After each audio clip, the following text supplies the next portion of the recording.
আসসালামু আলাইকুম। দেশ ও প্রবাস থেকে যে যেখান থেকে ভিডিওটি দেখছেন সবাইকে জানাই সাদর সম্ভাষণ।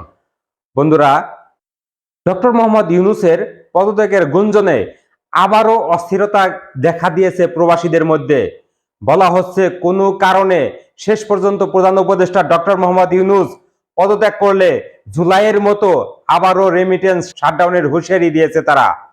বলা হচ্ছে এমন কিছু ঘটলে আবারও ব্যাংকিং চ্যানেলে রেমিটেন্স পাঠানো বন্ধ করে দেওয়া হবে বলে হুঁশিয়ারি দিয়েছেন বিভিন্ন দেশের বসবাসরত প্রবাসীরা। ইতিমধ্যে সামাজিক যোগাযোগ মাধ্যমগুলোর বিভিন্ন গ্রুপে রেমিটেন্স শাটডাউনের হুঁশিয়ারি দিয়ে বিভিন্ন ক্যাম্পেইন চালাচ্ছেন প্রবাসীরা।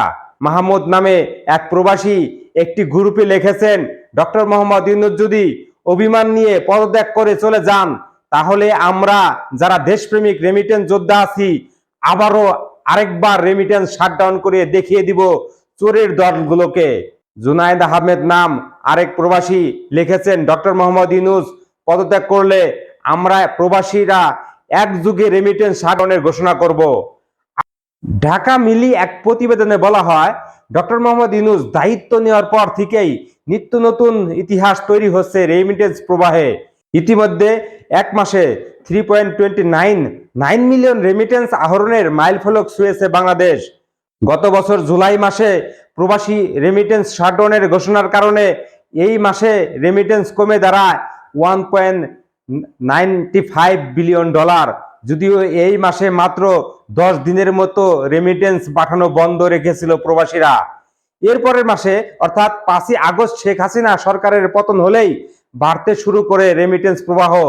আগস্টের পরবর্তী সময় রেমিটেন্স এসেছিল 222,13,20,000 মার্কিন ডলার। সেপ্টেম্বরে এসেছিল 240,41,00,000। অক্টোবরে এসেছিল 239,50,00,000 মার্কিন ডলার। নভেম্বরে এসেছিল 220 কোটি, ডিসেম্বরে 264 কোটি, চলতি বছরের জানুয়ারিতে 219 কোটি, ফেব্রুয়ারিতে 253 কোটি, মার্চ মাসে আসে রেকর্ড $329 কোটি রেমিটেন্স। এপ্রিল মাসে আসে 275 কোটি মার্কিন ডলার। বিশ্লেষকরা মনে করেন এই সময় কোনো কারণে রেমিটেন্স গতি কমে গেলে রিজার্ভের ভয়াবহ প্রভাব পড়তে পারে। অর্থনীতিবিদ এম এ হালাল আহমেদ জনি বলেছেন, আমাদের মতো দেশগুলোর প্রবাসীর পাঠানো রেমিটেন্স ব্লাডের মতো চালিকা শক্তি হিসেবে কাজ করে। এই মুহূর্তে প্রবাসীর রেমিটেন্স বন্ধ করলে রিজার্ভের অনেক বড় ধাক্কা আসবে, যা দেশের অর্থনীতিতে অনেক ভয়াবহ প্রভাব ফেলবে। বন্ধুরা, এই ছিল আজকের ভিডিওটা। কেমন লাগলো কমেন্ট করে জানাবেন। যারা এখন পর্যন্ত আমার চ্যানেলটি সাবস্ক্রাইব করেন না, সাবস্ক্রাইব করে দিবেন। আর যারা অলরেডি সাবস্ক্রাইব করেছেন তাদেরকে জানাই অন্তরস্থল থেকে ভালোবাসা। ভালো থাকবেন, সুস্থ থাকবেন। আল্লাহ হাফেজ।